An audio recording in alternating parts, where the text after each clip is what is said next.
class, it's Sharni here from Eastern Regional Libraries. I'm missing you all so much, but here we are at Healesville Library and we're going to do a kids cooking show for you as part of the kids cooking program that we have here at the library. So, before we get into the nitty-gritty of the kitchen, I'd like to take a moment to acknowledge the traditional owners of this land, the Wurundjeri people. I'd like to pay my respects to their elders, past, present, and emerging. Make sure you've got somebody supervising you and everybody washes their hands.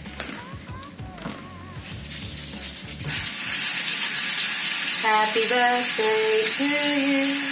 Happy birthday to you.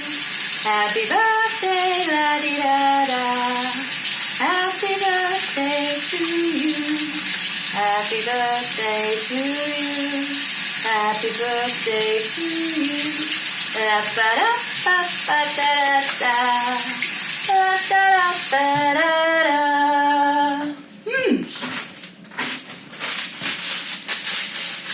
Alright, now we're ready for the fun part. I've been looking through our collection of cookbooks. We have so many different cookbooks. We've got kids ones, adults ones, foods from all over the world. I really encourage you to browse our catalogue and have a look at what cookbooks you might like. Today, we're going to make a recipe from this one, Junior Chef Masterclass. Basically what we're doing today is making a very fancy pants toastie. It's called cheddar, pear and prosciutto panini. Okay, we're making a fancy toastie and we're using these ingredients, one of which is fresh basil pesto. This morning I went to my own garden and I collected the very last of the basil that's been growing. I had a visitor last night, Mr. Jack Frost, and he pretty much puts an end to the basil. As you might be able to see, the basil is getting black spots.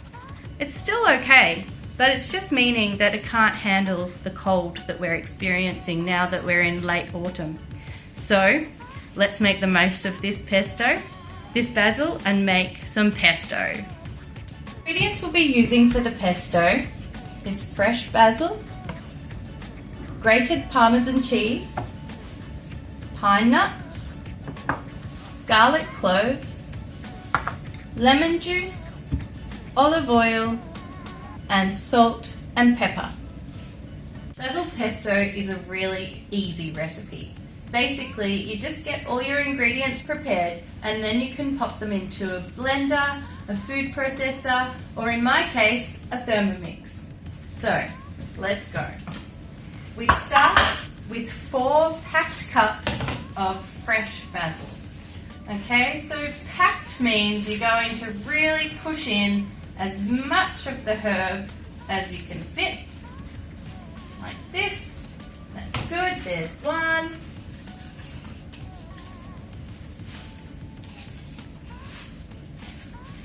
Pack it in. This feels good.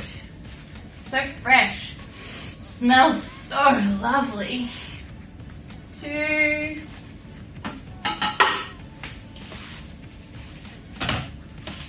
Packing number 3.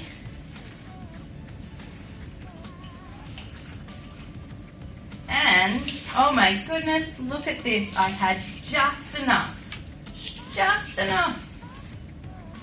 There's none left. 4 cups of packed basil. I forgot to mention, before I started the show, I washed the basil and I took away the big stems. It's okay to have a few bits of stems here and there, but mostly you want the leaves. And because this basil was at the end of its cycle, it had already started flowering. Now personally, I love eating flowers, so they're going in my pesto. But if you don't want to do that, that's fine. You could just pick off the leaves and just put leaves in. It's up to you. Okay, so we've got our basil and our parmesan. And we've got our pine nuts. we need to measure how much olive oil. We're going to use 1 cup. This is a 1 cup measurement. Pouring in, look at the beautiful golden colour of that olive oil.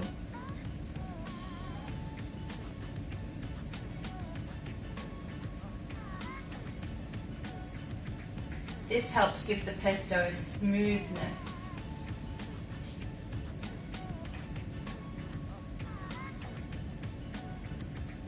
There it is. With the lemons, I'm just going to squeeze over and just use my fingers in case any pips drop out. I'll catch them and I'll let the juice come through my fingers and I'll catch the pips, because you do not want to put pips in your pesto.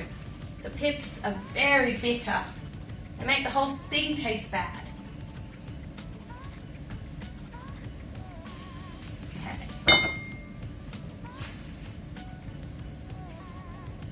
Now, if you have a juicer or a lemon squeezer at home, feel free to use it. Might be a bit easier.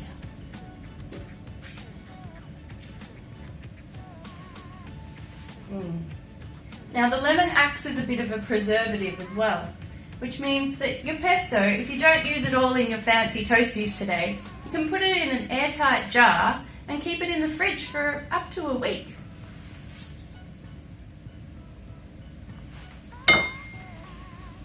Pepper. Is that enough? I think so. Salt. A couple of pinches of salt should do the trick. And lucky last, the garlic. Hang on a minute.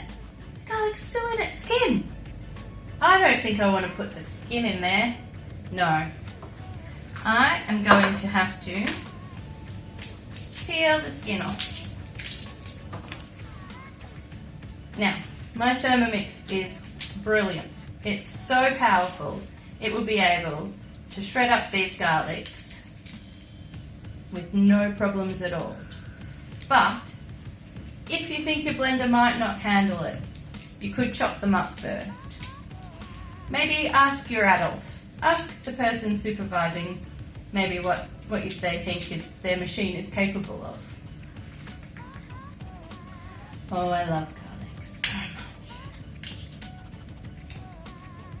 And if you don't like garlic, don't worry, you can't really taste it in the pesto. Or if you really don't like garlic, don't add it. You don't have to.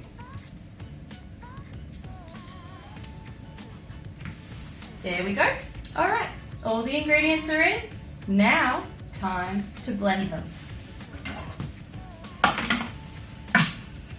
And I need my spatula. I'll just get my spatula.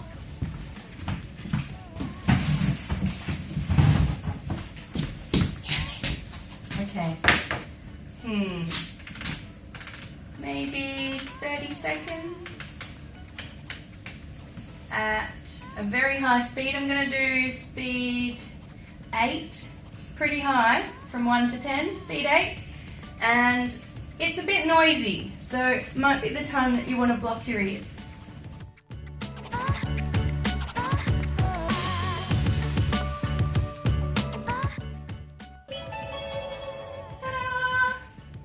Sometimes I think this machine is a bit like a rocket launcher.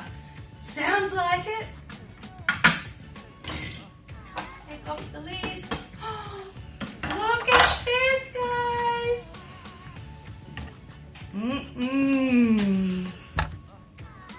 Fresh basil pesto. Look at that colour. It's divine. Yay!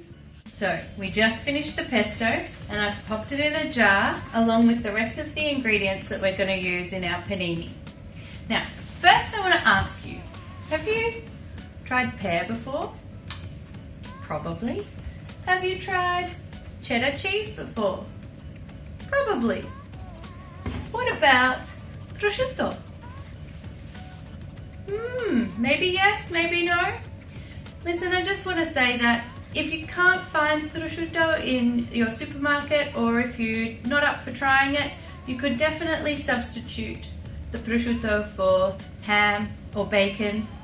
Or if you're vegetarian, you could probably even substitute it for some slices of tomato. But how about we go ahead and assemble our sandwich, or panini, and use all of these ingredients together. Yeah? Let's do it. Okay, so I'm just going to finish slicing the pear very thinly. It's just a thin slice. That should be enough for the one we're making now. And I'm going to get our panini breads. You can use sourdough, bagels, brioche, whatever fancy pants bread you would like. So we cut it in half. Now I'm going to assemble our panini. We start with spreading some pesto.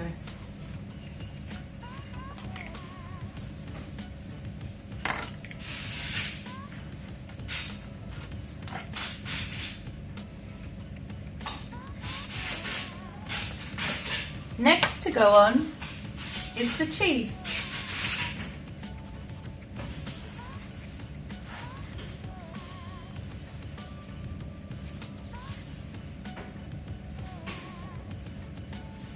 Then a layer of prosciutto.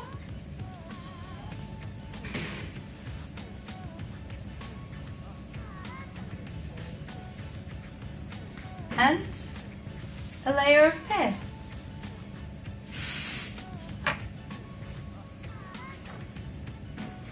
Now sometimes I'm a bit sneaky and I add ingredients in that aren't in the recipe.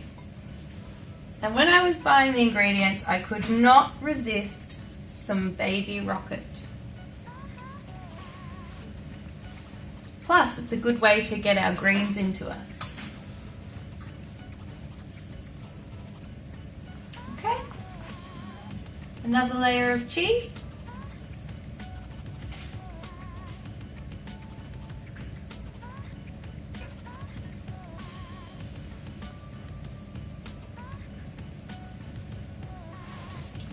Another layer of prosciutto.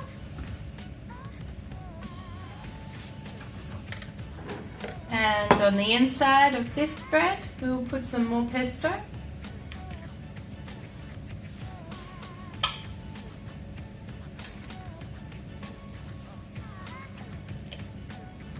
And now we're ready for the toasting machine. The lid on. I hope you enjoyed the first in our series of cooking for kids. Please join us next week when Roanne's going to make something sweet.